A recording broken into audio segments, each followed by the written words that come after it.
नमस्कार, मैं शैलेंद्र तिवारी। पत्रिका कीनोट सलोन में आपका स्वागत है।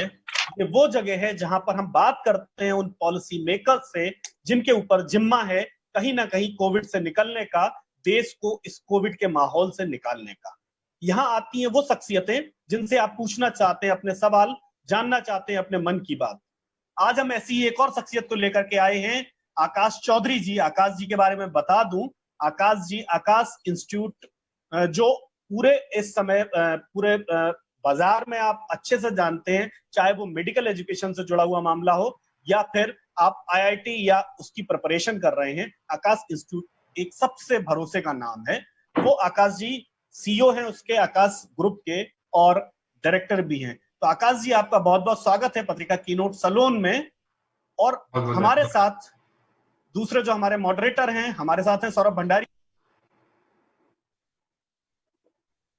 हेड हैं।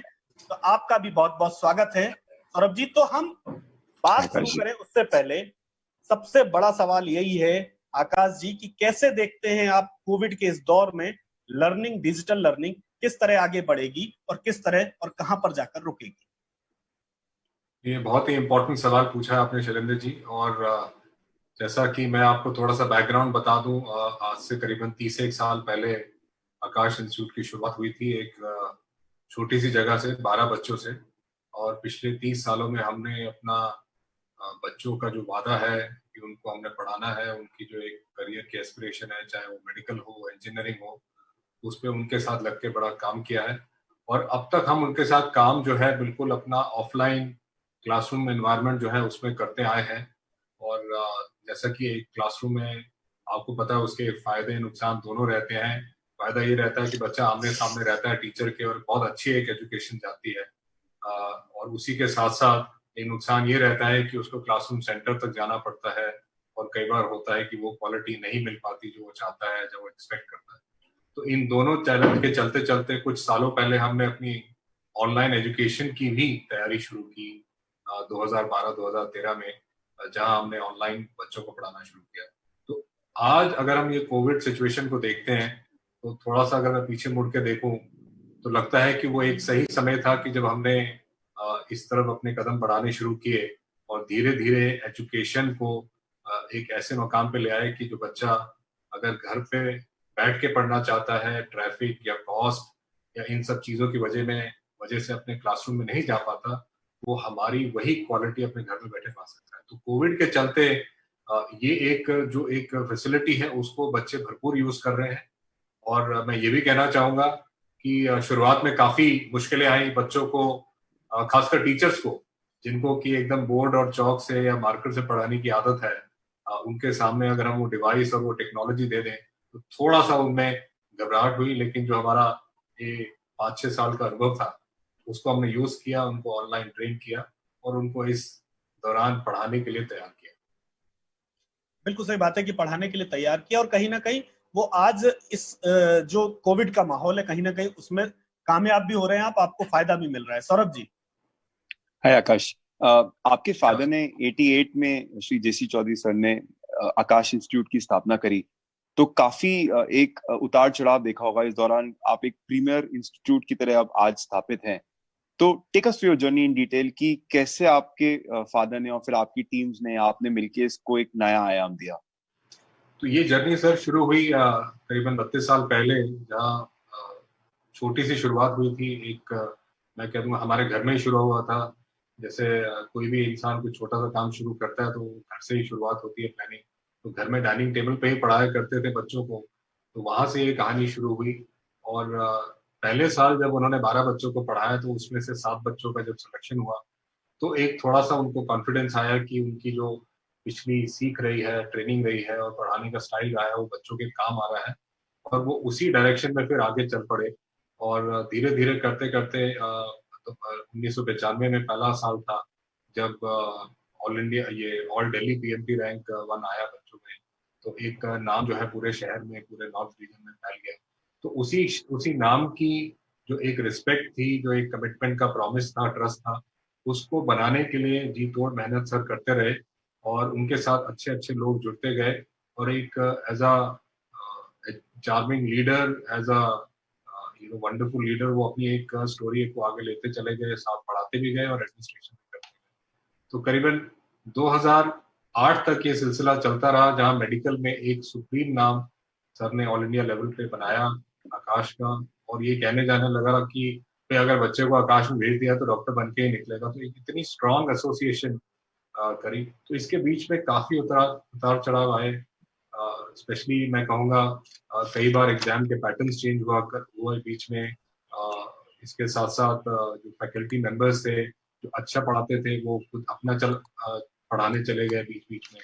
तो ये सारी चीजों को उन्होंने बड़े ध्यान और बड़े करीबी से देखा और ऐसा एक कॉर्पोरेट स्ट्रक्चर बनाया जिसमें कि जो बच्चा है उसका नुकसान ना हो। उसका नुकसान कैसे नहीं होगा, जब एक सिस्टम तैयार होगा हर इवेंचुअलिटी को बियर करने के लिए, एंड्योर करने के लिए। तो उन्होंने सारा जो शिफ्ट था वो कंपनी का एक स्टार सिस्टम में लगा दिया बजाय कि एक स्टार फैकल्टी में लगा। तो ये आज पूरी इंडस्ट्री जानती है, हमारे काम करने वाले साथी सारे जानते हैं कि हमें एक सिस्टम के प्रति, एक कंपनी के प्रति काम करना है और उसको बढ़ाना है, तो सारे अपने आप ही साथ में चलते चलेंगे। तो इस दौरान जो ये जर्नी रही 2008 तक, फिर आईआईटी में हमारी एंट्री हुई। आईआईटी की हमने तैयारी कराना शुरू किया, फाउंडेशन क्लासेस की तैयारी कराना शुरू किया 2010 में। तो ऐसे करते करते आज 30 साल हो गए हैं और काफी बड़ा एक लंबा समय हो गया है इस इंडस्ट्री में। लाखों बच्चों को डॉक्टर और इंजीनियर बना चुके हैं। तो उसी अनुभव का जो ये भरोसा है, उससे हम हर साल नए बच्चों को ये एक एक्सपीरियंस का निचोड़ देते हैं और उनको सक्सेसफुल बनाते हैं। बिल्कुल सही बात है, सक्सेसफुल बनाते हैं। एक अब जो आकाश जी सबसे बड़ा जो चैलेंज अब खड़ा हो रहा है, कोविड के दौर में बच्चे क्लासरूम से बाहर हैं और घरों के भीतर अपने बेडरूम में, ड्राइंग रूम में बैठ करके पढ़ रहे हैं। एजुकेशन का पूरा नजरिया बदल रहा है। तो पोस्ट कोविड जो एजुकेशन सिस्टम है पूरा, या जिसको कहें कि हम डिजिटल लर्निंग की तरफ बढ़ रहे हैं, तो उस पूरे सिस्टम को किस तरह देख रहे हैं? किस तरह से सिस्टम कोलैप्स हो रहा है या सिस्टम एक नए रास्ते पर बढ़ रहा है? मैं ये कहूंगा कि जब इस तरह का बड़ा चेंज आता है तो दो चार चीजें होती हैं। पहली चीज, इंसान का नजरिया बदलता है। जो उसका एक माइंडसेट था कि ऐसे ही पढ़ाई हो सकती है, वो आज बिल्कुल बदल गया है कि भाई ऐसे भी पढ़ाई हो सकती थी और ऑनलाइन भी हो रही है, ये हमारी आंखों के और नजर के सामने। दूसरी चीज जब होती है इस तरह के इंसिडेंट में, जो इंसान कई बार नए एक्सपेरिमेंट करने से या जो चले चलाए सिस्टम्स हैं उनसे हटने से डरता है या इनोवेट करने से डरता है, तो आज वो भी हमारे सामने है कि आज पूरी एजुकेशन इंडस्ट्री आज फुली ऑनलाइन चल रही है। हमारे यहाँ करीबन 1.25 लाख बच्चे थे जो 22 मार्च को जैसे ही अनाउंसमेंट हुआ, हमने वो पूरे के पूरे बच्चों को ऑनलाइन अपने स्टडी प्लान में ट्रांसफर किया और 7-8 दिन लगे उनको सेटल करने में उनके इश्यूज को। लेकिन जो एक ये ट्रांजिशन किया है, उस ट्रांजिशन के आने के बाद लोगों के अंदर एक ऐसी फीलिंग आ रही है कि ये जो चेंज आया है, ये कोई ऐसा चेंज नहीं है जो आके चला जाएगा। इस चेंज के आने के बाद लोगों ने काफी अलग अलग तरीके के एक्सपीरियंस लिए हैं और घर बैठे पढ़ने की एक आदत को, एक नजरिए को देखा है। और उसके बाद मुझे लगता है कि आने वाले समय में हर ऑफलाइन क्लासरूम को और ज्यादा मेहनत करनी पड़ेगी, क्योंकि जहां भी बच्चे की अगर पढ़ाई में या उसके पढ़ाने के तरीके में कमी आई तो उसके पास एक ऑप्शन खड़ी नजर कि मैं पहले भी ऑनलाइन पढ़ा था, ये ऑफलाइन में मजा नहीं आ रहा या मुझे समझ नहीं आ रहा, मैं आज फिर ट्राई कर सकता हूँ। तो ये एक चुनौती खड़ी हो जाएगी ऑफलाइन प्लेयर्स के लिए डेफिनेटली, कि उनको और अच्छे से अच्छा करना है। और ये एक ऑप्शन जरूर सामने आ जाएगी बच्चों के लिए जो सोचते थे कि भाई ये बहुत दूर है, मैं नहीं जा पा रहा, तो आज वो घर बैठे बड़े अच्छे टीचर से, बहुत बड़े बड़े ब्रांड से पढ़ सकते हैं और वो मटेरियल ले सकते हैं। तो ये बहुत बड़ा चेंज आया है। और इससे मैं ये नहीं कहूंगा कि ऑफलाइन की तरफ एजुकेशन नहीं जाएगी, वो जरूर जाएगी, लेकिन जो बच्चे एजुकेशन ले ही नहीं पा रहे थे, आज वो उस मार्केट को बड़ा कर दिया है। ऑनलाइन अब उन तक पहुंच गई है और ये मार्केट का पूरा जो पाई है, जो साइज है, वो अब बढ़ गया है। बिल्कुल सही बात है कि एक रीच हो गई है, दूर से बैठकर भी आप अपने पसंद के टीचर तक जा सकते हैं। सौरभ जी। आकाश जी, आपने कोविड का डिसरप्शन के बारे में अपन लोग बात कर रहे थे कि कोविड ने कहीं ना कहीं इसको एक फास्ट ट्रैक करा है। बट अगर हम लोग लास्ट डेकेड को देखें तो एजुकेशन सिस्टम में ऑनलाइन कोचिंग ऑलरेडी आ चुका था। उसका पैमाना उतना नहीं बढ़ा हुआ था, लेकिन कोविड ने उसको जरूर फास्ट ट्रैक करा है। बट अगर हम रिसेंट डेवलपमेंट्स की बात करें लास्ट डेकेड में, तो एजुकेशन सिस्टम में क्या डेवलपमेंट्स हुए हैं और पोस्ट कोविड वो सिनेरियो कहाँ ले जाएगा हमको अगले 10 साल में? देखिए, एजुकेशन सिस्टम में कोचिंग की बात करूं तो ऑनलाइन एजुकेशन, ऑनलाइन टेस्टिंग जैसी चीजें पहले भी थी, लेकिन आज जब ऑफलाइन एजुकेशन और टेस्टिंग हो ही नहीं पा रही है, तो कुछ नए मेथड सामने निकल के आ रहे हैं, जो अभी एक्सपेरिमेंट स्टेज में थे, अब वो मेन स्ट्रीम में आ जाएंगे। जैसे प्रॉक्टर टेस्टिंग है कि बच्चा घर बैठ के, मेरे को पूरा यकीन है कि आने वाले समय में बच्चा घर बैठ के ही अपना आईआईटी और नीट का एग्जाम दे देगा। उसके सामने कैमरा रहेगा और उसकी मूवमेंट और उसके एक्शन से पता रहेगा कि वो एथिकली राइट पेपर दे रहा है कि नहीं दे रहा। तो इससे सरकार का कितना पैसे का बचत होगा, जो एक पेपर लीक का इशू रहता है उसका बचत होगा। तो एक साथ बैठ के ये एक प्रोग्राम आगे जाके हो सकता है। इसके अलावा जो हायर एजुकेशन की बात करते हैं, जहां पहले सोचा करते थे कि भाई एक हाइब्रिड टीचिंग और ब्लेंडेड एजुकेशन की तरफ दुनिया बढ़ेगी, तो सडनली जब पूरी दुनिया फुली ऑनलाइन पे आ गई है और एक्सेप्ट कर लिया है और लोगों ने एडमिशन भी ले लिया और पढ़ना भी शुरू कर दिया और पढ़ने के बाद उसको समझ के टेस्ट दे के स्कोर लेना भी शुरू कर दिया है, तो अब ये सामने आ रहा है कि भाई जिस कॉलेज में अगर 1000 बच्चा पढ़ता था, तो क्या हम उस 1000 बच्चे को मंडे ट्यूसडे बुला लें और 1000 बच्चे को हम वेडनेसडे थर्सडे बुला लें और अपनी कैपेसिटी बढ़ा दें, ताकि एजुकेशन ज्यादा से ज्यादा लोगों तक पहुंच पाए, जो कि सीमित हो जाती थी उस कॉलेज की सीट्स तक लेके। तो ये एक नया हाइब्रिड और ब्लेंडेड लर्निंग का जो एक्सपेरिमेंटल स्टेज में था, मुझे लगता है अब आगे जाके काफी मेन स्ट्रीम होने वाला है। आगे जाके बहुत जी हम यहाँ बात कर रहे हैं आकाश जी सिनेरियो को लेके ऑनलाइन एजुकेशन के। How is India place, India की क्या पोजिशनिंग है ऑनलाइन एजुकेशन के हिसाब से रेस्ट ऑफ द वर्ल्ड से, खासकर वेस्ट में जहाँ पे एडवांस टेक्नोलॉजीज यूज हो रही हैं ऑनलाइन एजुकेशन में?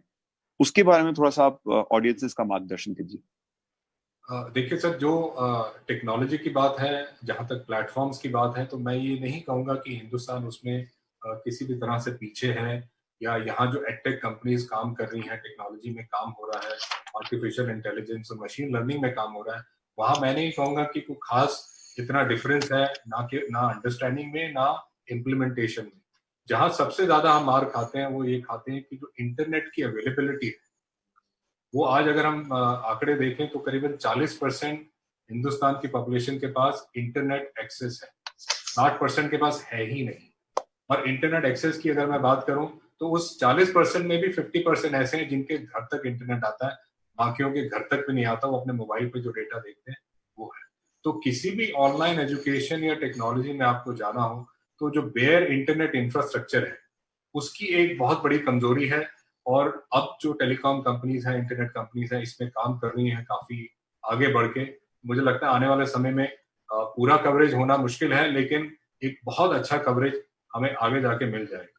और जहां तक इंटरनेट के बाद जो डिवाइसेस की है, देखिए हम अमूमन घरों में देखते हैं एक ही कंप्यूटर होता है या एक ही टेलीविजन होता है, तो वो फैमिली के लिए होता है या फैमिली के बड़ों के लिए होता है। जब ऑनलाइन एजुकेशन की बारी आती है तो स्टूडेंट को अपना एक डेडिकेटेड डिवाइस चाहिए कि ये मेरा लर्निंग डिवाइस है, ये मेरे पास इंटरनेट है और मैं इस पे अनइंटरप्टेड एजुकेशन ले सकता हूँ।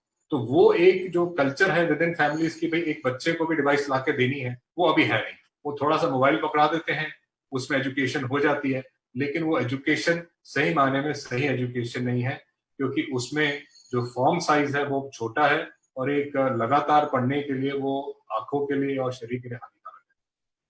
बिल्कुल सही बात है कि शरीर और आंखों के लिए हानिकारक है। ये लगातार जिस तरह से स्क्रीन पे वॉच टाइम बढ़ रहा है बच्चों का, उसके भी एक नेगेटिव मार्क्स कहीं ना कहीं क्रिएट हो ही रहे हैं। दूसरा एक जो आपने कहा ना कि इंटरनेट अवेलेबिलिटी, अगर अभी आज के सिनेरियो में हम बात करें तो हमारे पास बैंडविड्थ इशू है, अगर जिनके पास इंटरनेट है तो बैंडविड्थ इशू है, स्क्रीन टाइम बच्चों का बढ़ रहा है। और तीसरी जो सबसे बड़ी दिक्कत आ रही है कि जो हमारे ट्रेनर्स हैं वो अभी शायद उतने वेल इक्विप्ड और वेल ट्रेंड नहीं है डिजिटल लर्निंग के लिए। तो उस दौर में हमें क्या अभी लगता है आपको कि कैसे हम सरवाइव कर पाएंगे? ये बहुत ही इम्पोर्टेंट सवाल आपने पूछा शैलेंद्र जी। बच्चे तो खैर तैयार हो ही रहे हैं, लेकिन जहाँ टीचर्स की बात करते हैं उनको भी बहुत अच्छे से तैयार होना है। जैसा कहते हैं ना कि टेक्नोलॉजी जो है वो टीचर को तो रिप्लेस नहीं करेगी, लेकिन टेक्नोलॉजी एनेबल्ड टीचर जो है वो ट्रेडिशनल टीचर्स को डेफिनेटली रिप्लेस कर देगा। तो आज के समय में अगर टीचर्स को आगे का समय देखना है, तो चाहे वो क्लासरूम हो, चाहे ऑनलाइन लर्निंग हो, तो उसको इस टेक्नोलॉजी को एम्ब्रेस करना पड़ेगा, इसके साथ हाथ मिलाना पड़ेगा और इसको सीखना पड़ेगा। और इसको सीखना इसलिए ज़रूरी है क्योंकि जो एक पढ़ाई है, वो पढ़ाई कराई जाती है एक पूरे एकेडमिक पेडागॉजी के दौरान, कि भाई पहले पढ़ाई होगी, फिर उसका एक टेस्ट होगा, फिर टेस्ट का रिजल्ट निकलेगा, उसका एक एनालिसिस होगा और एनालिसिस के बाद हम कमियों को दूर करेंगे, फिर दोबारा से चेक करेंगे कि समझ आया कि नहीं आया। तो ये जो एक पूरी प्लानिंग है, ये टेक्नोलॉजी पे पूरा सर्कल को इम्प्लीमेंट करना और उसको एज इट इज बच्चों के साथ एग्जीक्यूट करना, इसके लिए एक बहुत ही क्लोज ट्रेनिंग चाहिए, जो हमने अपने टीचर्स की तो खैर कराई है, बट इसकी एक नीड हिंदुस्तान में बहुत ज्यादा आने वाली है, क्योंकि खाली एक वीडियो दे देना उसको मैं एजुकेशन नहीं मानता, खाली एक सवाल पूछ लेना या जवाब दे देना उसको एजुकेशन नहीं मानता। ये एक गिव एंड टेक है, ये एक नर्चरिंग का काम है, खासकर आईआईटी और मेडिकल जैसे एग्जाम्स में, जहाँ पे हर कदम पे बच्चे की हेल्प करनी पड़ती है जब बच्चा फंस जाता है। तो ये एक टीचर के लिए काम करना बहुत जरूरी है। बिल्कुल सही बात आपने कही आकाश जी, कि टीचर के लिए काम करना जरूरी है। एक जो अभी तक का जो हम एजुकेशन सिस्टम समझते हैं, चाहे आप हम सब लोग जो निकल के आए हैं क्लासेस से, वहां पर एक ये होता था कि टीचर जो आपका क्लास में पढ़ा रहा है, चाहे वो सब्जेक्ट टीचर हो या क्लास टीचर, आपके बॉडी लैंग्वेज को भी कहीं ना कहीं मॉनिटर करता था, क्लास में आपके अपीयरेंस को भी देखता था, और हम लगातार फिजिकल क्लास में ये चीजें मॉनिटर करते हैं और उसी के हिसाब से बच्चे के लिए आगे हम प्लान करते हैं कि हम कैसे उसके साथ क्या हमें और मेहनत करनी है। वो सब्जेक्ट में कमजोर है, लेकिन उसके साथ क्यों कमजोर है, वो कहीं ना कहीं फिजिकल उसके साथ जब मेलजोल होता है तब टीचर ज्यादा समझ पाता है जी। अब हम चूंकि डिजिटल लर्निंग में जा रहे हैं, डिजिटल लर्निंग में जो एक कनेक्ट है, जो बॉन्डिंग है, वो आपको लगता है कि हो पाएगी क्या कभी? सर ये बहुत ही इम्पोर्टेंट सवाल है। मैं फिर से कहूंगा, ये जो इंटरनेट की वजह से एक टीचर एक पर्दे के पीछे है और आप इस तरफ हैं, तो उसमें बॉन्डिंग बनाने के लिए एक टेक्नोलॉजी का रोल होना बहुत ज्यादा जरूरी है। मैं ये नहीं कहता कि हूबहू जैसा फिजिकल इंटरेक्शन था वैसा एक एक्सपीरियंस बच्चे को हो जाएगा, लेकिन उसके जितना करीब जा सकते हैं उतने टेक्नोलॉजी इनोवेशंस आज हमारे पास हैं, हिंदुस्तान में है, देश भर में है, वर्ल्ड में भी हैं। तो उनकी यूज करके हम कहीं ना कहीं उस कमी को तो दूर कर सकते हैं कि बच्चा जो कंटेंट चाहता था उस तक पहुंच जाए, समझ नहीं आया तो उसको ऑनलाइन फिर डाउट हम करवा दें, टेस्ट करने के बाद उसका डीप एनालिसिस करके उसको हम पूरी रिपोर्ट दे दें कि किस चैप्टर में, किस कॉन्सेप्ट में तुम्हें क्या समझ नहीं आया और उसको तुम कैसे ठीक करोगे। तो इस तरह के टूल्स आज अवेलेबल हैं। और लेकिन मैं एक चीज ये भी कहना चाहूंगा कि इन टूल्स की वजह से आज एजुकेशन और उसका जो डीप एनालिसिस है वो मासेस तक एजुकेशन टेक्नोलॉजी ले जा सकती है, जो कि एक फिजिकल क्लासरूम में नॉर्मली क्या होता है, टीचर के आंखों के सामने या उसकी रीच में जितने बच्चे रहते हैं उनके साथ एक डीप इंटरेक्शन वो जरूर कर पाते हैं, समझ पाते हैं, लेकिन पूरी क्लास को कॉन्सेप्ट समझ आया कि नहीं आया वो उनको अभी भी पता नहीं चलता। वो उनके बॉडी मूवमेंट से या सर हिलाने से समझ पाते हैं थोड़ा बहुत, लेकिन 100% उनको फिर भी कॉन्फिडेंस नहीं होता कि एक एक बच्चे को समझ आया। और यहाँ पे मैं एक छोटा एग्जाम्पल लूंगा, जैसे ऑनलाइन टीचिंग हम करते हैं तो उसमें टीचिंग के बाद एक छोटा सा पोल छोड़ देते हैं कि समझ आया कि नहीं आया, तो एक डेटा सामने आ जाता है कि भाई ये 60% बच्चों को आया और ये 40% बच्चे कौन से हैं जो ना कह रहे हैं, तो फिर हम उसमें डीप जा सकते हैं। तो ये कुछ फायदे भी हैं, ये इंटरेक्शन फेस टू फेस ना होने के बाद ये कुछ फायदे भी हैं, लेकिन एक फिजिकल क्लासरूम का जो मजा है, जो एक इंटरेक्शन है, जो एक बॉडी लैंग्वेज है, जो एक बच्चे के साथ रिस्पेक्ट और वो रिलेशनशिप है गुरु शिष्य का, वो यहाँ पे अभी वो समय लगेगा उसको मेंटेन करने में। वो मोटिवेशन में कहीं ना कहीं समय लगेगा। सौरभ जी।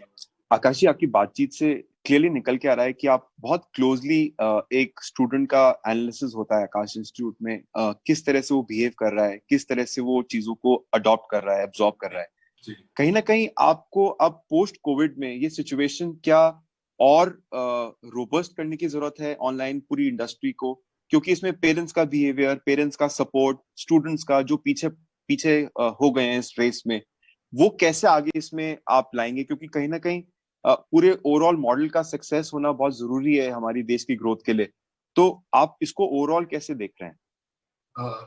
इसमें सौरभ जी ये है कि जो अभी तक हम बच्चों को ऑनलाइन पढ़ा रहे थे वो एक लिमिटेड बच्चा था, करीबन 15-20 हजार जो पिछले प्री कोविड हम लोग पढ़ाया करते थे। अब कोविड के आने के बाद जैसे ही बच्चों का नंबर बढ़ा है ऑनलाइन आने पे, तो उनके फीडबैक और जो वो फीचर्स चाहते हैं इफेक्टिव लर्निंग के लिए, वो हमारे पास ज्यादा तादाद में अब आ रहे हैं और हम उनसे सुन पा रहे हैं और अपनी टेक्नोलॉजी में वो चेंजेस कर पा रहे हैं कि कैसे हम बच्चों को उनके हिसाब से पढ़ा पाए। अब जैसे इसमें मैं आपको बात करूं कि जो क्लास की टाइमिंग्स है वो काफी वेरी करती हैं एक ऑनलाइन पढ़ने वाले के लिए और एक ऑफलाइन पढ़ने वाले के लिए। तो जैसे ही ऑफलाइन क्राउड जो है हमारे ऑनलाइन एजुकेशन पे आया, तो उनके टाइमिंग और उनके हिसाब से एडजस्टमेंट करना और उनके हिसाब से बैचेस स्टार्ट करना और उस तरह के फीचर्स लाना। अब जैसे हमारे यहाँ पे बच्चों को क्लासरूम में आदत थी कि भी जो हम पढ़ते हैं हमारे पेरेंट्स से भी वो डिस्कशन हो, तो हमने इन फीडबैक को लेके अपना जो पेरेंट टीचर मीटिंग है उसको भी हम ऑनलाइन ले गए कि भी पेरेंट ऑनलाइन आएंगे, उनसे बात करेंगे, उनसे भी बच्चों की प्रोग्रेस शेयर करेंगे और उनको बताएंगे किस तरह की पढ़ाई हो रही है, ताकि वो एक फीडबैक जान पाए अपने बच्चे के बारे में और उसको घर पे और मोटिवेट कर सके कैसे पढ़ना है। तो जैसे जैसे हम आगे बढ़ रहे हैं, तो वैसे वैसे हमारे पास और फीडबैक पेरेंट्स का आता जा रहा है और हम अपनी टेक्नोलॉजी में अपने प्लेटफॉर्म में इनकॉर्पोरेट कर रहे हैं। और इसके लिए हमने अपनी एक अलग नई कंपनी भी हमने रिसेंटली इन्वेस्ट किया है, मेरिट नेशन नाम से, जो फुली एडटेक कंपनी है, जो कि अब आकाश इंस्टीट्यूट का पार्ट है। तो उसकी पूरी इंजीनियरिंग टीम है जो उसको सारा दिन ऑब्जर्व करती है, उन फीचर्स को ऐड करती है और धीरे धीरे हम अपना उम्दा प्रोडक्ट और प्लेटफॉर्म बच्चों को लेके आ रहे हैं। वेरी इंटरेस्टिंग आकाश जी, आप बता रहे हैं मेरिट नेशन के बारे में कि कैसे डेटा को यूज करते हुए आप बिहेवियर को समझ रहे हैं एक स्टूडेंट के और उसके हिसाब से प्रोग्राम्स या प्लान्स उसकी जरूरतों को केटर करने के लिए बन रहे होंगे। कहीं ना कहीं हमारे एजुकेशन सिस्टम में पीयर लर्निंग का बहुत बड़ा एक प्रभाव होता था, स्टूडेंट्स आपस में बहुत शेयरिंग करते थे। क्या ऑनलाइन के दौर में वो इट विल बी कंटिन्यूड, वो आगे एनहांस होएगा? आप कैसे उसको प्रमोट करेंगे, उस बारे में थोड़ा सा एक बार आप हमको बताएं। एब्सोल्युटली। और इंटरनेट जो कि एक सोशल नेटवर्क है, तो वहां पे जैसे ही ये सोशल नेटवर्क है तो पीयर टू पीयर इंटरेक्शन का जो रुझान है यहाँ पे और ज्यादा बढ़ जाता है। जैसे हमने यहाँ बच्चों के ग्रुप्स बना रखे हैं, बच्चों के प्लेटफॉर्म बना रखे हैं, हमने एक ऑनलाइन आस्क एन एक्सपर्ट करके फोरम भी बना रखा है जहाँ बच्चा अपना क्वेश्चन डालता है और उसको फटाक से आंसर मिलता है।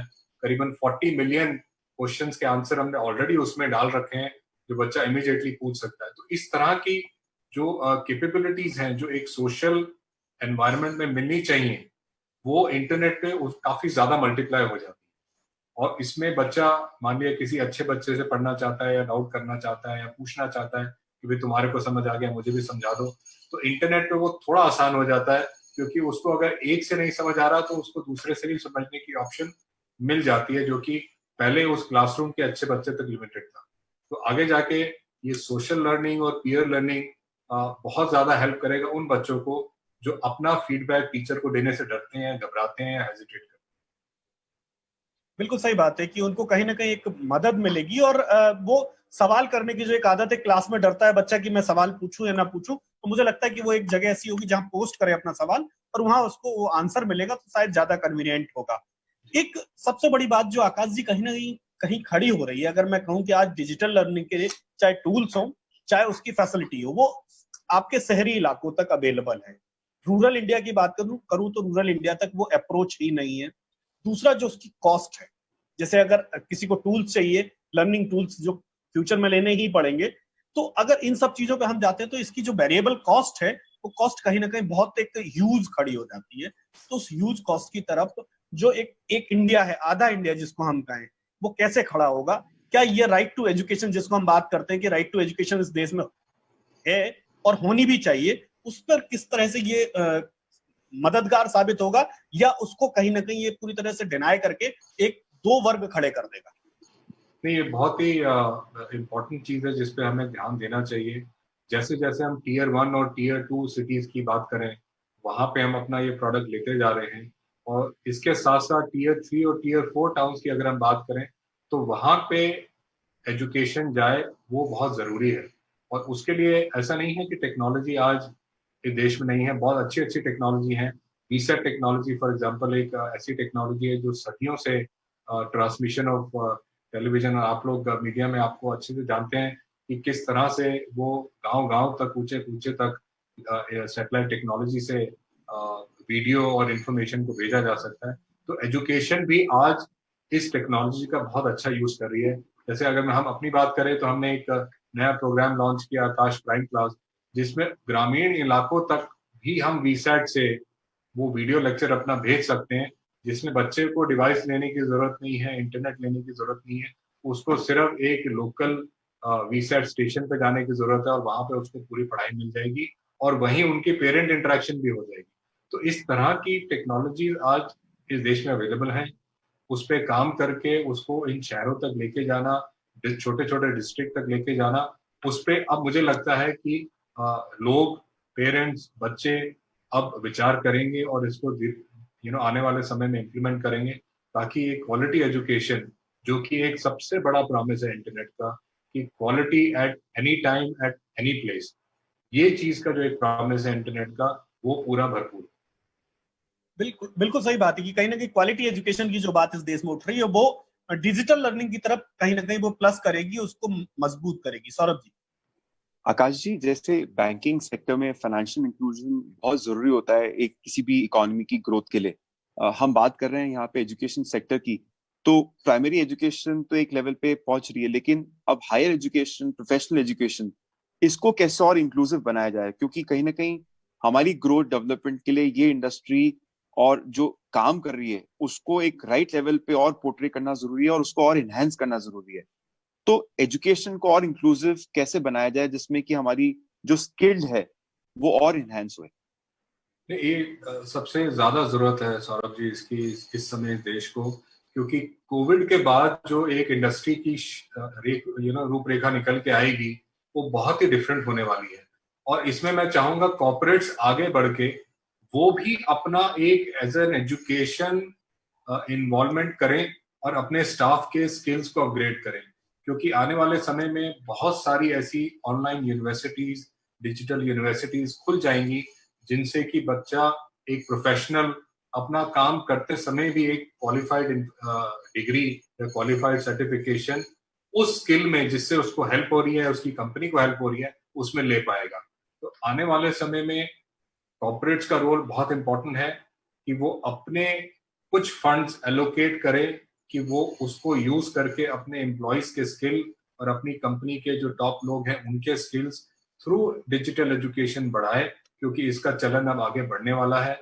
और इसके अलावा जो सरकार के इनिशिएटिव्स हैं कि भाई हम ज्यादा से ज्यादा फिजिकल यूनिवर्सिटीज जो बच्चे ना आने की वजह से, हाई इंफ्रास्ट्रक्चर की वजह से काम नहीं कर रही, लेकिन एक अच्छी एकेडमिक टीम रखती हैं, उनको क्यों ना हम बढ़ावा दें कि वो एक छोटी लोकेशन से अच्छा इन्वेस्ट करके एक अच्छी ऑनलाइन एजुकेशन दें। इन सबका ट्रांजिशन होना भी बहुत जरूरी है, कि बजाय कि हम एक कॉलेज को बनाए रखें क्योंकि वो कॉलेज है या एक फिजिकल इंफ्रास्ट्रक्चर है, लेकिन उसकी अगर प्रोडक्टिविटी नहीं है तो उसको कहीं ना कहीं हमें ऑनलाइन की तरफ ले जाना चाहिए।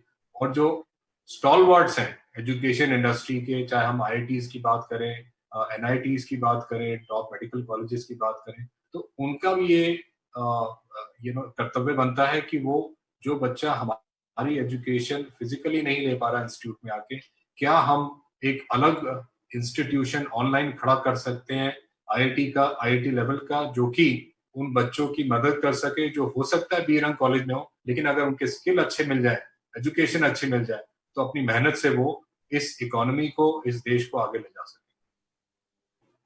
बिल्कुल सही बात है कि इस इकोनॉमी को, इस देश को आगे ले जा सकते हैं। एक सवाल हमारे यूजर्स का आ रहा है, वो ये कह रहे हैं कि जब इस देश में डिस्टेंस लर्निंग आई थी तो तब भी ये कहा गया था कि ये पूरी एजुकेशन सिस्टम को बदल देगा, और बोले उसने ऐसा बदला कि पूरी एजुकेशन सिस्टम बर्बाद हो गया। डिस्टेंस लर्निंग एक तरह से ये कहा जाने लगा कि ये ना पढ़ने वालों की एक जगह है जहां से आप पढ़ के पास हो सकते हैं।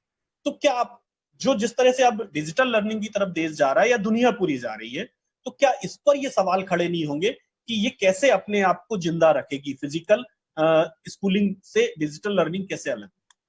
देखिए, जो भी कोई सिस्टम नया आता है उसके अराउंड जो गाइडलाइंस हैं, जो पॉलिसीज हैं और जो मेजरमेंट के पैरामीटर्स हैं, वो तय होने बहुत जरूरी है। अगर आप किसी को सिर्फ लाइसेंस दे देते हैं कि आप पढ़ा सकते हो और आप दुनिया जहां में कहीं पे भी सेंटर खोल सकते हो, तो वो एक सही रास्ता नहीं है। वो तो एक बिजनेस बन गया।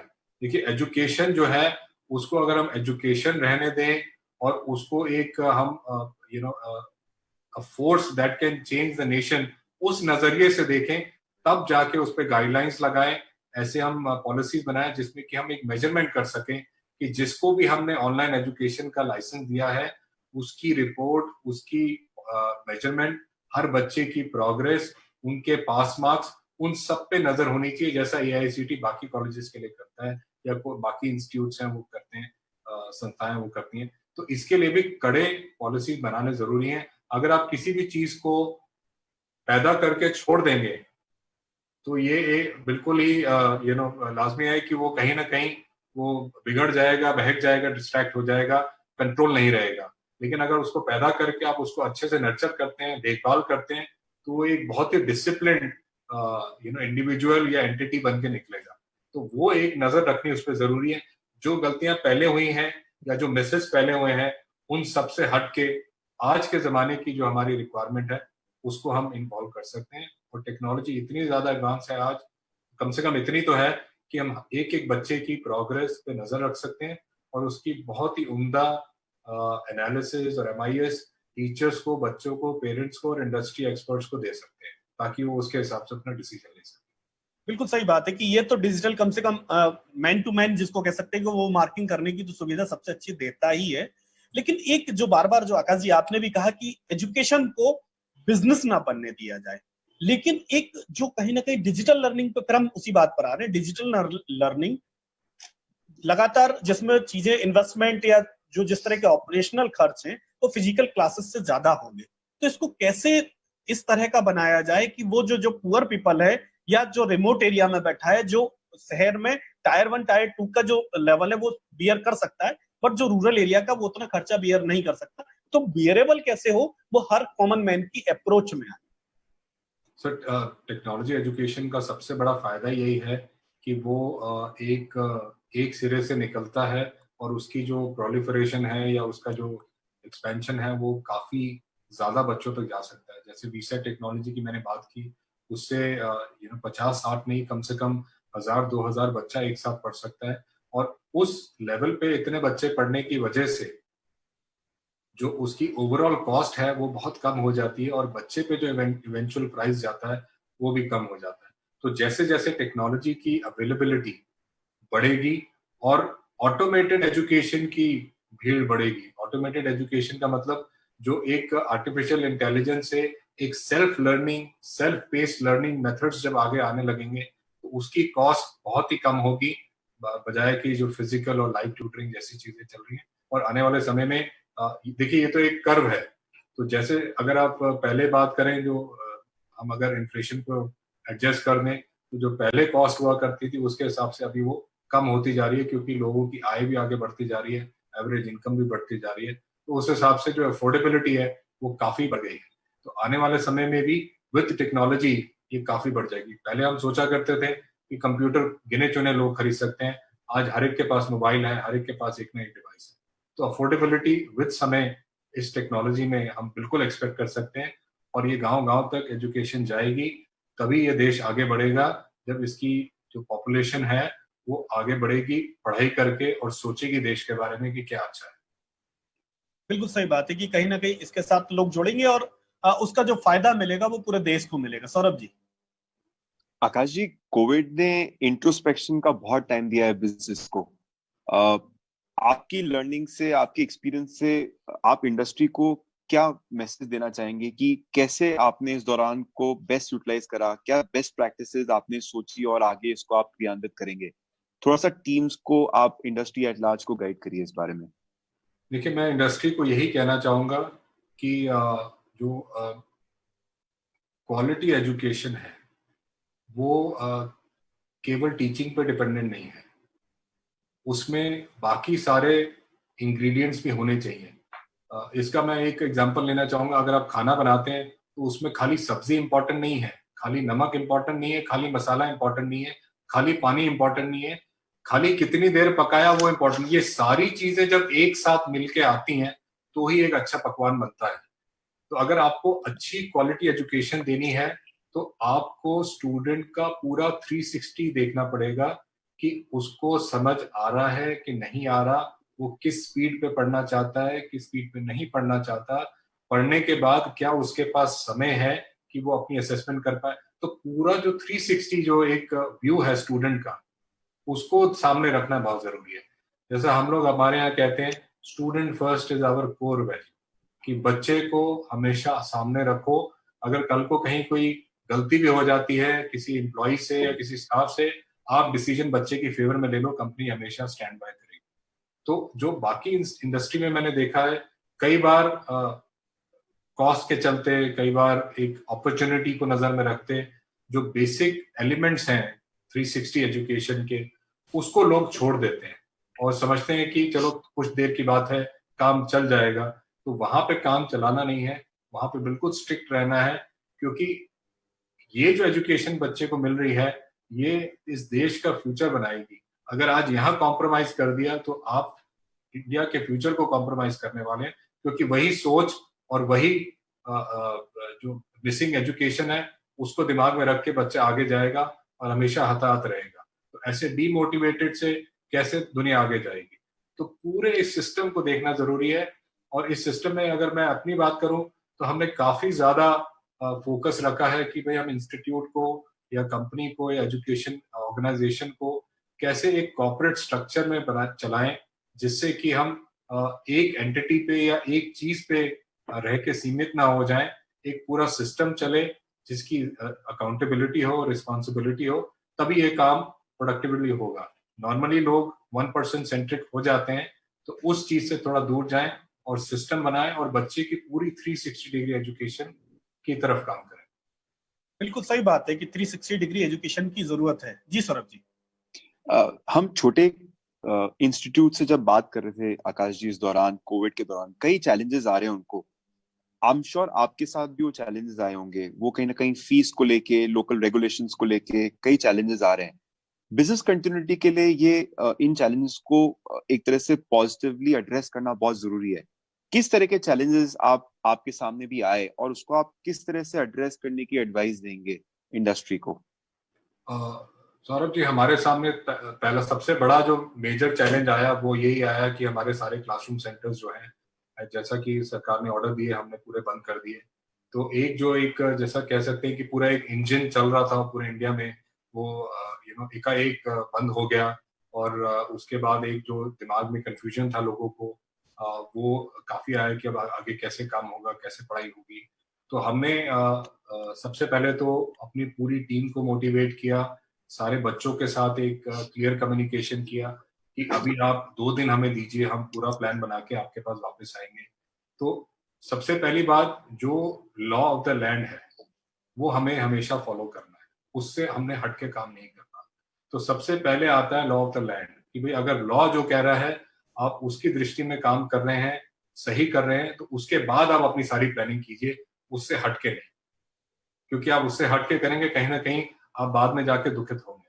तो सबसे पहले तो हमने लॉ को फॉलो किया और अपने सारे सेंटर्स बंद किए, 2-4 दिन का टाइम लिया, पूरा प्लान बनाया सारे बच्चों के लिए कि हम उनको फटाफट, क्योंकि हम फॉर्चुनेट थे इस सिलसिले में कि हमारे पास ऑनलाइन प्लेटफॉर्म्स थे, हमने सारे बच्चों के लॉगिन क्रिएट किए और उनको कम्युनिकेट किया। और ना ही केवल लॉगिन क्रिएट किए, हमने पूरा एक प्लान बना के दिया कि भाई आप बुधवार को क्या पढ़ोगे, वीरवार को क्या पढ़ोगे, शुक्रवार को क्या पढ़ोगे, ये चैप्टर का नाम है, ये वीडियो का लिंक है, और उसके बाद ये टेस्ट देना है। तो थोड़ा डीप में जाके हमने काम किया। तो जो, और इसकी वजह से पेरेंट्स को ये भी फीलिंग आई कि भाई हमने तो क्लासरूम के लिए एडमिशन लिया था, आप ऑनलाइन पढ़ा रहे हैं, तो वो फीस कैसे दे सकते हैं। तो हमने बिल्कुल उनको मना नहीं किया, हमने कहा जितना आपको लगता है आप दे सकते हैं आप दीजिए, आप अपनी पढ़ाई शुरू कीजिए ऑनलाइन। जब ऑफलाइन खुलेगा तो हम आपका ये ऑनलाइन को ऑफलाइन में तब्दील कर देंगे और आपकी रिमेनिंग फीस आपसे हम तब ले लेंगे। तो पेरेंट्स ने बहुत आगे बढ़ के हमें सपोर्ट किया, क्योंकि हमने उनकी पढ़ाई रोकी नहीं, उनकी लर्निंग को रोका नहीं, वो सारा हमने लोड अपने ऊपर लिया और उसके बाद हमने उसको कंटिन्यू किया ऑनलाइन। अब जैसे जैसे लॉकडाउन खुलता जा रहा है, धीरे धीरे हम लोग तैयारी कर रहे हैं, हमारे सेंटर्स भी खुलेंगे और जैसे ही सरकार अलाउ करेगी बच्चों को आने के लिए, उनकी गाइडलाइंस है, हम उसकी तैयारी करेंगे। तो हमें इस तरह की सिचुएशन में थोड़ा सा इनोवेटिव सोचना है और ये भी सोचना है कि हम इंक्लूसिव रहें, कि भी अगर पेरेंट जो है वो सवाल पूछ रहा है, फीस नहीं देगा, तो अपनी तरफ से सही है, लेकिन हम भी अपनी तरफ से सही है, हमें पूरा सिस्टम चलाना है, सैलरीज हैं, रेंट्स हैं, तो हमें भी एक कैपेसिटी, एक लिमिटिंग पावर रखनी चाहिए कि बुरे वक्त के समय तक हमारे पास इतनी अवेलेबिलिटी हो एज अ ऑर्गेनाइजेशन कि हम अपने स्टाफ को, अपने बिजनेस को सपोर्ट कर पाएं, और सही समय आने पे ही हम अपने पेरेंट के पास जाएं और उनको रिक्वेस्ट करें कि आप अब अपनी एजुकेशन ऑफलाइन में कंटिन्यू कीजिए। तो ये 2-4 चीजें हमने करी जिसकी वजह से पेरेंट्स ने काफी हमें सपोर्ट किया, और करीबन 85% अटेंडेंस हमारी ऑनलाइन एजुकेशन में आ रही है। बिल्कुल सही बात है Excellent. कि कहीं ना कहीं कुछ नए इनोवेशन कोविड हमेशा करा ही रहा है, या कोविड के दौर में, कोविड के बाद लगातार एक बात जो ट्रिगर हो रही है, कोविड ये दुनिया बदल करके जाएगा, और उसके कहीं ना कहीं हर कदम पर, हर इंडस्ट्री में एक ना एक चेंजेस दिखाई दे रहे हैं।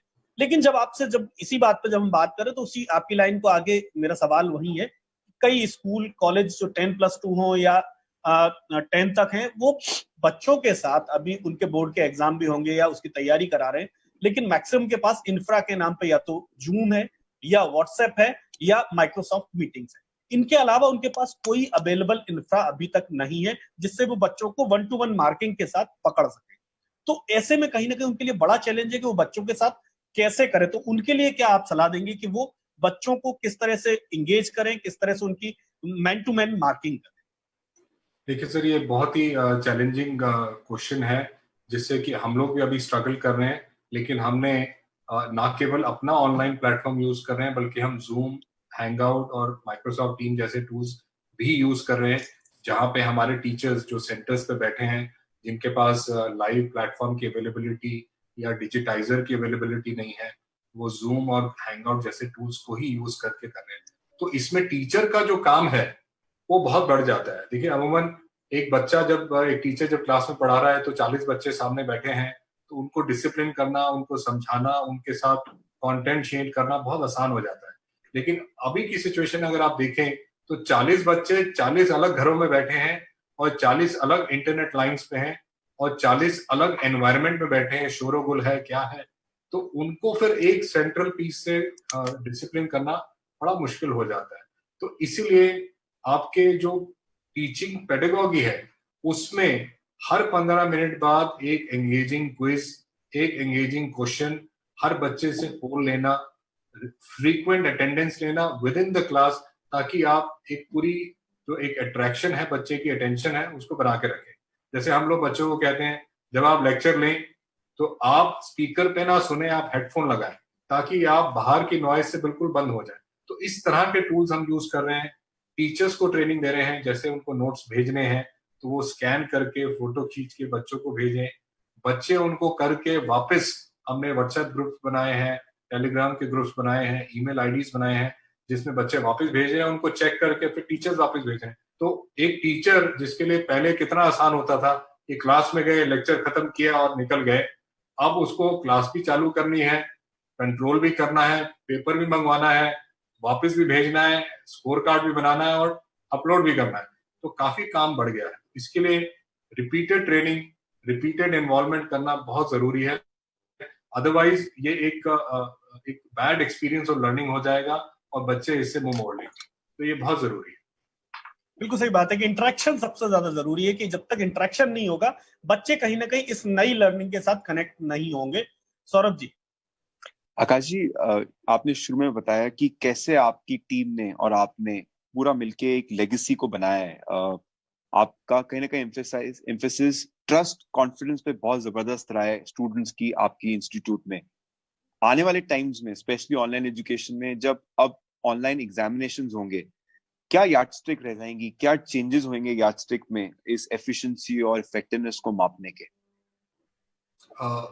अभी तक तो हम लोग ऑनलाइन एजुकेशन जो है बहुत ही एक बेसिक सिस्टम से दे रहे हैं, जिसमें कि हम लोग एक ट्रस्ट बच्चे पे करा पा रहे हैं कि वही टीचर पढ़ाएगा, वही आकाश की फैकल्टी पढ़ाएगी जो आपको क्लासरूम में मिलती थी। तो वो ट्रस्ट हम कहीं ना कहीं, जो अपना 30 इयर्स का एक ट्रैक रिकॉर्ड है, जो एक एक्सपीरियंस है, जो ability to turn around questions या जो भी उनको कंटेंट चाहिए, जल्द से जल्द हम उनको करा पाए, तो वो जो एक मशीनरी पीछे चल रही है उसकी वजह से हम काफी इफेक्टिवली ये एक ट्रस्ट लेवल और रिस्पेक्ट लेवल मेंटेन कर पा रहे हैं।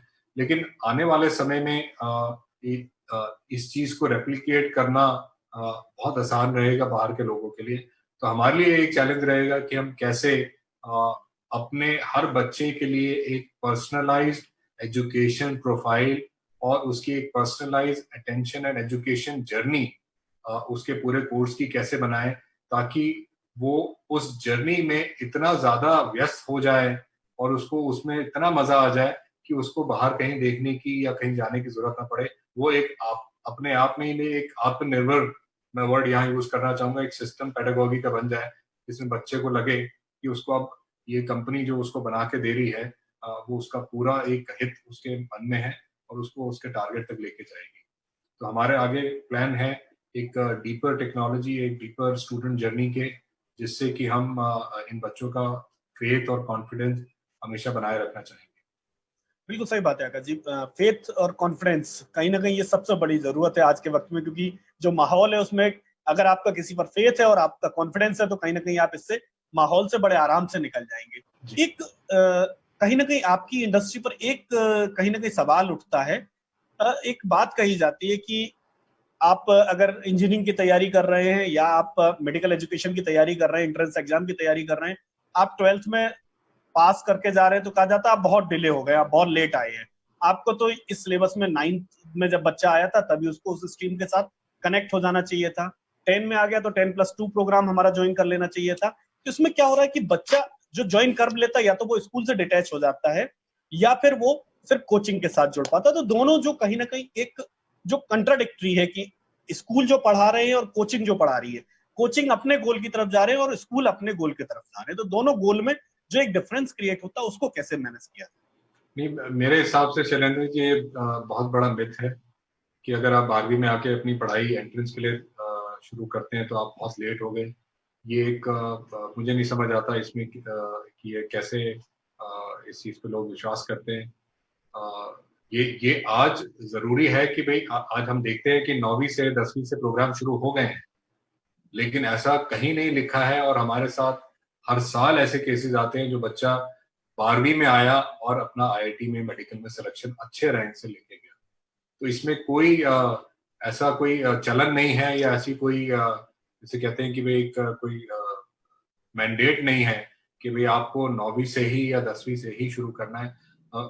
अगर किसी को ज्यादा वो है तो एक 2 ईयर प्रोग्राम जो है 10th के बाद 2 ईयर प्रोग्राम जो है वो मोर देन सफिशिएंट है even to take a top rank in top 100 rank और top 10 rank in your medical और योर आईआईटी। अगर किसी ने ठान ही ली है कि मुझे 4 साल रगड़ना है, मुझे पढ़ना है, मुझे एक एक चैप्टर पे इतना काम करना है, तो उसको कोई रोक नहीं सकता। और वो करते भी हैं बच्चे, 4-4 साल भी लगाते हैं, अच्छे नंबर भी लाते हैं, और ऐसे भी हैं जो 4 साल लगाते हैं उसके बाद भी सिलेक्शन नहीं होता। तो ये डिपेंड करता है कि आप अंदर से कितनी पूरी तरह उस एग्जाम को क्वालिफाई करना चाहते हो, समय की जरूरत नहीं है। हमने ऐसे भी बच्चे देखे हैं, मैं आपको याद दिलाऊं, हमारा एक ऑल इंडिया रैंक 1 आया था एक लड़की का 2018 में। वहां पे उस बच्ची ने, कल्पना ने, उसका 11वीं के एंड में 720 में से एवरेज स्कोर था 580,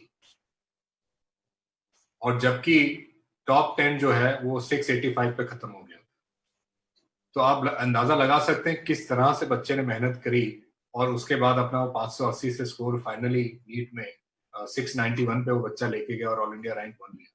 तो ये बच्चे की मेहनत पे डिपेंड करता है वो कितना सीरियस है और किस स्ट्रक्चर्ड वे में वो अपनी इस टारगेट के पीछे लग गया है। तो अगर वो इतनी मेहनत से लग जाएगा तो 1 साल में हो जाएगा, 2 साल में हो जाएगा, कोई दिक्कत नहीं। हमारे पास ऐसे बच्चे भी आते हैं जो बोर्ड एग्जाम खत्म होने के बाद 45 दिन का क्रैश कोर्स करते हैं, उसमें जी जान लगा देते हैं, और उससे पहले अपनी बोर्ड में जी जान लगाते हैं, और इन दोनों एफर्ट की वजह से वो अपना आईआईटी और मेडिकल क्लियर कर जाते हैं।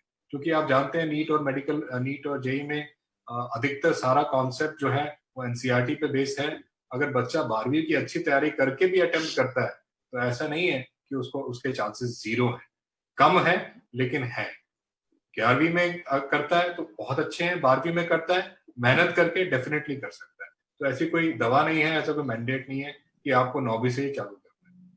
बिल्कुल सही बात है कि, और ये कहीं ना कहीं जरूरी भी है पेरेंट्स तक भी जाने के लिए, कि जो बच्चों पर एक्सपेक्टेशन का बहुत ज्यादा बोझ डाल देते हैं और एयर से ही उनको डॉक्टर और इंजीनियर बनाने पर तुल जाते हैं कहीं ना कहीं। शैलेंद्र जी, यहाँ मैं एक बात जरूर कहना चाहूंगा, जो दर्शक सुन भी रहे हैं, बच्चे को एंट्रेंस का प्रेशर नहीं है, बच्चे को मार्क्स का भी प्रेशर नहीं है, बच्चे को आईआईटी और कॉलेज का भी प्रेशर नहीं है, बच्चे को प्रेशर है सिर्फ पेरेंट की एक्सपेक्टेशन का।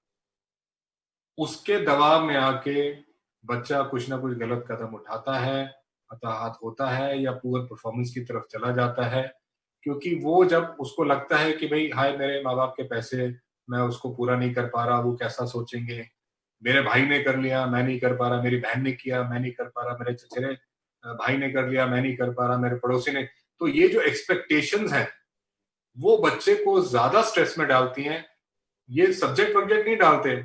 देखिए, बच्चे की इच्छा थोड़ी है, बच्चे को तो पता भी नहीं डीपीएस क्या है, आईआईटी क्या है, वो तो माँ बाप को पता था, उन्होंने सुना था और वो लाके बच्चे के सामने रख दिया और कहा कि तुम भी यही करोगे। तो ये जो एक, अगर तुम भी यही करोगे तो पेरेंट का भी एक एक ड्यूटी बनती है कि वो उसके साथ हमेशा रहें।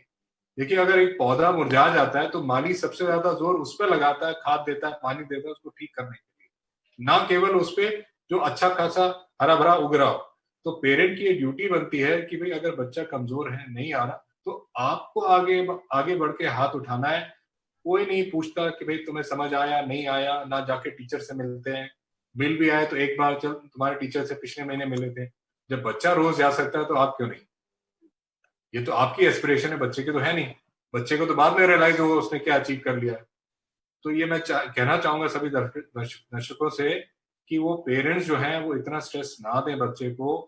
डॉक्टर इंजीनियर के अलावा भी बहुत सारे करियर हैं हिंदुस्तान में, वर्ल्ड में, और इस कोरोना के बाद तो और ज्यादा होने वाले हैं टेक्नोलॉजी में, जो कि आप बिना इंजीनियर और डॉक्टर बने कर सकते हैं। तो हताहत ना हो और बच्चे पे ज्यादा स्ट्रेस ना। बिल्कुल सही बात है, बच्चे पर ज्यादा स्ट्रेस अपनी अपेक्षाओं का न डालें, बजाय बच्चा जो करना चाहता है उसको वो करने दें। एक सबसे बड़ी चीज आकाश जी, कहीं ना कहीं जब आपके पास कोई बच्चा आता है बहुत उम्मीदों के साथ आता है, कि आपके पास आया कि वो मान के चलता है कि मैं आकाश जी के पास जा रहा हूँ या आकाश इंस्टीट्यूट में जा रहा हूँ, मैं आईआईटी या जेई क्रैक कर लूंगा या मैं नीट को भी क्रैक कर लूंगा, मैं एंटर हो गया हूँ, ये भी कहीं ना कहीं उसके दिमाग में ये फिल होता है। तो उनके गोल को पूरा करने के लिए उनके किस तरह से मेंटल लेवल को आप करते हैं कि भाई आप मानसिक तौर पर भी इतने मजबूत होकर के चले, तब जाकर के आप आगे बढ़ सकते हैं। तो जो बच्चे आपके साथ अभी नहीं जुड़े हुए, हम चाहते हैं उनके लिए वो टिप एंड टूल क्या होने चाहिए जो मेंटली हेल्थ होके, मेंटली फिट होकर के वो आगे इसकी तैयारी करें। देखिए साहब, सबसे पहली चीज, सबसे ज्यादा इंपॉर्टेंस मैं देता हूँ अगर किसी चीज को, वो देता हूँ हेल्थ को। अगर आपकी हेल्थ नहीं है, ना आप खेल सकते हो, ना पढ़ सकते हो, ना खा सकते हो, आपको किसी चीज में मन। तो सबसे ज्यादा जरूरी है, अगर आप किसी भी मिशन पे निकलने वाले हो, चाहे आप हिमालय पे चढ़ने वाले हो, आपकी अगर हेल्थ अच्छी नहीं है तो आप 10 कदम में ही हार जाओगे। तो सबसे पहले आपको अपनी तैयारी करनी है, अपनी हेल्थ रखनी है, और अगर आपकी बच्चे की हेल्थ अच्छी है तो वो किसी भी लड़ाई को पार कर जाएगा, किसी भी स्ट्रेस को ओवरकम कर जाएगा। तो माँ बाप का बच्चों का ये सबसे बड़ी प्रायोरिटी रहनी चाहिए कि मेरी हेल्थ अच्छी है, मेरा खाना, मेरा न्यूट्रिशन अच्छा है। जब आपकी बॉडी की कंपोजिशन ठीक है, then this body can be made to use, तब आप इसका इस्तेमाल कर सकते हैं पढ़ने के लिए या खेलने के लिए या किसी काम के लिए। और जब आपकी ये चीजें ठीक है तो इसके बाद आप किसी भी एग्जाम में जाएं, किसी भी एजुकेशन की तैयारी करें, अगर आप एक स्ट्रक्चर में नहीं करेंगे तो आप कभी भी कामयाब नहीं होंगे। रोज का काम रोज। क्या होता है, बच्चे सिर्फ क्लास में आते हैं, पढ़ते हैं, उठा के किताब बाद में फेंक देते हैं कि अब ये जब एग्जाम आने लगेगा तब देखेंगे। तो वही उसी प्रोसेस को रिवर्स करना है। जैसे रोज का खाना रोज खाना है, हफ्ते का खाना संडे को नहीं खाना है, ऐसा नहीं चलेगा। तो ये एक बेसिक इंस्टिंक्ट है, एक स्ट्रक्चर लर्निंग का, वो बच्चे को पूरा इम्बाइब करना है। अधिकतर बच्चे मेरे पास आते हैं, कहते हैं कि सर हमें समझ नहीं आ रहा, हम कहाँ जाएं। मैंने कहा तुम्हारा गोल क्या है? इसका जवाब ही नहीं है। जो बता देता है उसका गोल क्या है, मैंने कहा कहाँ लिखा है? जब तक लिखा नहीं है तो विश है, जब लिख लिया तो गोल है। गोल के आगे डेट डाल ली तो वो आपका टारगेट बन गया। तो आप अगर अपनी सोच को फोकस होके नहीं चलेंगे और केवल ये इंटरेस्ट या विश लेके चलेंगे कि मुझे एंट्रेंस करना है, तो कहानी आगे नहीं जाएगी। तो ये चीज मैं कहना चाहूंगा, health, food, structured learning, have clarity, रोज का काम रोज, और जहां फंसे बिल्कुल फ्लैग उठाए कि साहब समझ नहीं आ रहा। बच्चे वहां पे पीछे हट जाते हैं और यहीं पे पेरेंट्स का रोल है। पेरेंट्स कहते हैं सर हमें तो पता नहीं फिजिक्स केमिस्ट्री क्या होती है। मैंने कहा आपको जानने की जरूरत नहीं है, आपको सिर्फ ये पूछना है जब बच्चा घर आए, आज समझ आया कि नहीं आया। वो बोले समझ आया तो आप उसके हंस के मिलिए, बोले नहीं समझ आया तो बोलिए बच्चे आजा मेरे साथ, बता जरा क्या समझ नहीं आया, ये रहा टीचर का नंबर, जरा बात कर। तो आपको इसमें फिजिक्स जानने की जरूरत ही नहीं पड़ी। टेस्ट दे के निकलता है बच्चा, कितने सवाल लगाए, मम्मी 100 लगाए, 100 में से कितने ठीक, 60, 40 नहीं बने, बेटा जरा 40 के आगे नाम लिख दे कौन से चैप्टर का है। इसमें आपको तो जानने की जरूरत नहीं, अब जरा कल चलेंगे तेरे टीचर को दिखा देंगे तेरे को आता नहीं। तो ये एफर्ट पेरेंट्स को डालना पड़ेगा। किसी भी सक्सेस के पीछे पेरेंट, स्टूडेंट और टीचर तीनों का हाथ है और बराबर हाथ है। तो ये पेरेंट्स अगर बच्चे समझ लें तो ये कहानी और ये जर्नी बहुत आसान हो जाए। बिल्कुल सही बात है। ये बहुत आपने कहीं ना कहीं उन लोगों के लिए एक बहुत ही थिन लाइन बता दी है कि पेरेंट्स जो ये मान करके चलते हैं कि मैंने इंस्टीट्यूट में एडमिशन करा दिया है, अब मैं फ्री हो गया, अब सारी जिम्मेदारी इंस्टीट्यूट की है, वो जाने और वो बच्चे को क्रैक करा के देगा। एक इसी के रिवर्स अगर मैं बात करूं, कोई बच्चा जो पता चला इंस्टेंट उसने एग्जाम दिया, एग्जाम देने के बाद वो क्रैक नहीं कर पाया, डिसअपॉइंट होता है, वो आपके पास आता है, तब आप उसके कैसे और किस तरह से उसके पेरेंट्स को और उसको डील करते हैं और क्या चीजें वो जानना जरूरी है सबके। बिल्कुल, बहुत ही उम्दा सवाल आपने पूछा। काफी बच्चे आते हैं शैलेंद्र जी ऐसे, और मैं उनको यही कहता हूं कि जिस आदमी ने फेलियर नहीं देखा उसने जिंदगी में कुछ देखा ही नहीं। तुम तो लकी हो जो तुमने इतनी जल्दी फेलियर देख लिया और इतना बड़ा देख लिया, अब तुम दुनिया को जीतने के लिए तैयार हो। वो आदमी जो फेलियर जाके देखेगा 40 साल में, उसके तो मन मोटाव, डूज एंड डूट्स सारे तय हो गए होंगे, उसके लिए बड़ा मुश्किल होगा उस समय चेंज होना।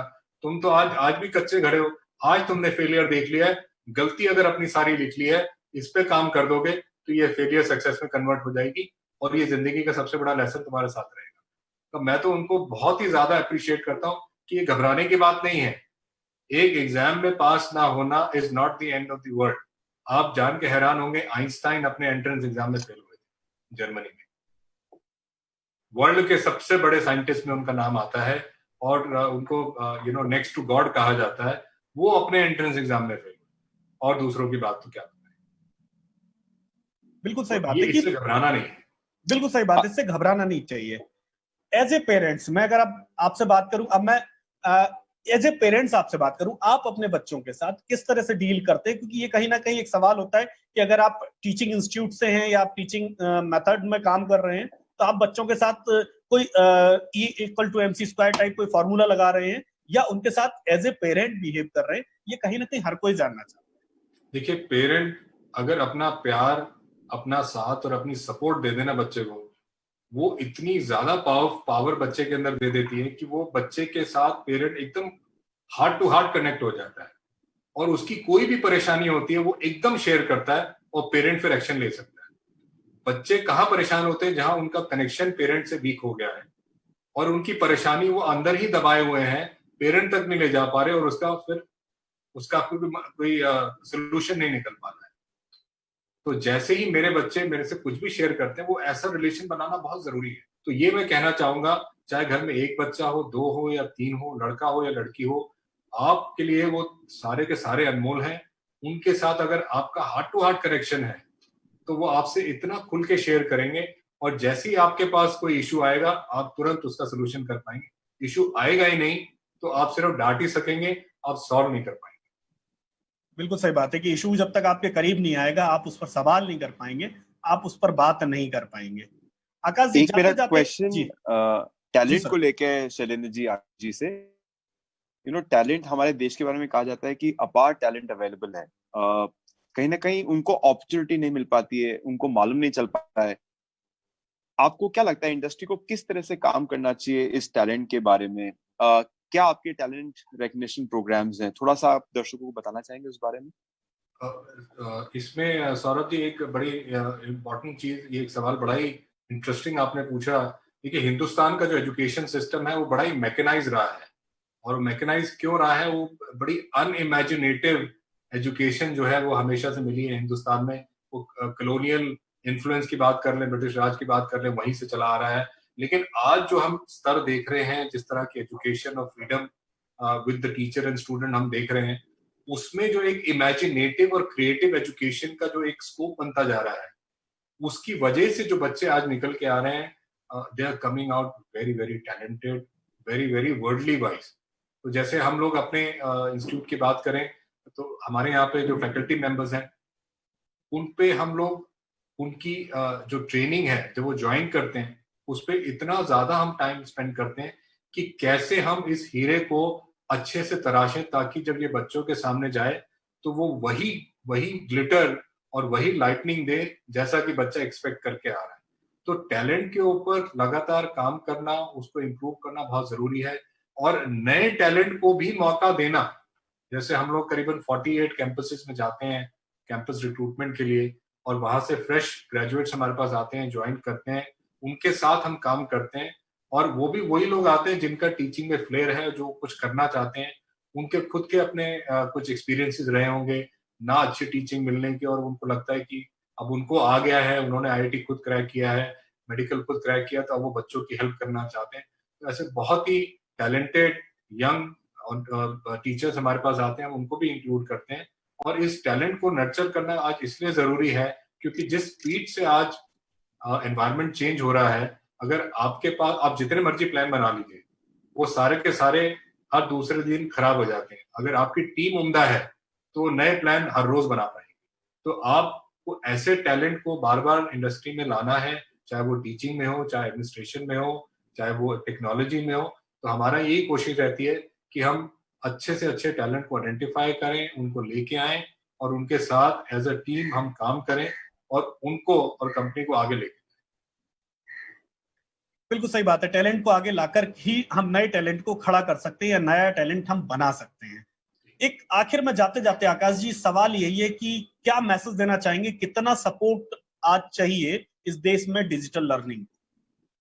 देखिए, डिजिटल लर्निंग जो है वो एक बहुत ही अच्छा टूल है, लेकिन साथ ही साथ मैं उसको फायर के साथ एक कंपेयर करूंगा। भाई, आग अच्छा खाना भी बना सकती है, घर जला भी सकती है। तो इसको किस तरह से यूज करना है वो देखना बहुत जरूरी है, और इसके लिए किन किन क्षेत्रों में इसकी इंट्रोडक्शन होनी चाहिए और किस लेवल पे होनी चाहिए, उसके लिए बड़ी क्लियर गाइडलाइंस हमारे सामने industry by industry, corporate by corporate और बाय सरकार आनी चाहिए, ताकि हम उसको अच्छे से यूज कर सकें। तो आने वाले समय में मैं ये कहूंगा कि जो डिजिटल एजुकेशन है उसकी जो स्पीड है अब कम नहीं होगी, वो काफी बढ़ेगी। हमें ये देखना है कि हम उसकी स्पीड को किस तरह से टेम करते हैं और सही डायरेक्शन में उसको आगे बढ़ाते हैं, ना कि उसके हम डिस्ट्रक्टिव। जैसे मैं हर बार कहता हूँ, पेरेंट्स बात करते हैं कि वो टेक्नोलॉजी अच्छी तो है, लेकिन उसके अपने डिसएडवांटेज भी हैं, डिस्ट्रैक्शन के या बैड इन्फ्लुएंस के। तो उससे भी हमें बचना है, क्योंकि हम एक उन बच्चों की बात कर रहे हैं जो अभी एक अंडर एज है या अभी अडल्ट नहीं है। उनकी उस टेक्नोलॉजी, उस इस पूरे सिस्टम को समझ पाना हो सकता है मुश्किल हो, कि हमें कब रोकना है अपने आप को, कब हमें आगे जाना है। तो ये सब चीजों को ध्यान में रख के इसका प्रचार करके, ताकि जो पेरेंट्स मान लिया टियर 3 टियर 4 टाउन में जिन्होंने अपने एजुकेशन में कभी टेक्नोलॉजी नहीं देखी, उनके बच्चे आज टेक्नोलॉजी पे एजुकेशन शुरू कर रहे हैं, तो वो उनको कैसे गाइड करेंगे। तो वो प्रचार जैसे कोरोना का हुआ है पूरे हिंदुस्तान में, ऐसे डिजिटल एजुकेशन का होना चाहिए, ताकि सेफली हम इसको आगे ले जा सकें गाँव गाँव तक। बिल्कुल सही बात है कि सेफली हम ले जा सके। कुल मिलाकर के पत्रिका कीनोट सैलून में हम बात कर रहे थे आकाश चौधरी जी से। आकाश चौधरी जी आकाश एजुकेशन सर्विसेज लिमिटेड के एमडी और सीईओ है। आकाश इंस्टीट्यूट जो ब्रांड नेम है उनका, वो चलाते हैं। वो हमें बता रहे थे कि आखिर इस देश में डिजिटल लर्निंग किस तरह से आगे बढ़ रही है और किस तरह से वो आपके घर के भीतर दस्तक दे रही है। जरूरत आपको समझने की है कि आप उसको समझें, जाने, पहचाने कि आखिर उसका यूज आपको कैसे करना है। आप इस पूरे वीडियो में वापस आप इसको रिवाइंड करके देख सकते हैं, उन्होंने क्या कहा है आपके बच्चों के लिए, आपके लिए और उन लोगों के लिए जो डिजिटल लर्निंग में आ रहे हैं। आकाश जी, आप हमारे साथ पत्रिका कीनोट सैलून में आए, आपका बहुत बहुत धन्यवाद। थैंक यू सौरभ जी, आपका भी बहुत बहुत धन्यवाद, आप हमारे साथ जुड़े। पत्रिका कीनोट सैलून में आप हमारे उन तमाम दर्शकों का बहुत बहुत धन्यवाद जो हमारे साथ जुड़ते हैं। और एक नए कन्वर्सेशन को हमेशा एक नई ऊंचाई देते हैं। तो नमस्कार, फिर मिलेंगे नए कन्वर्सेशन। Thank you Akash.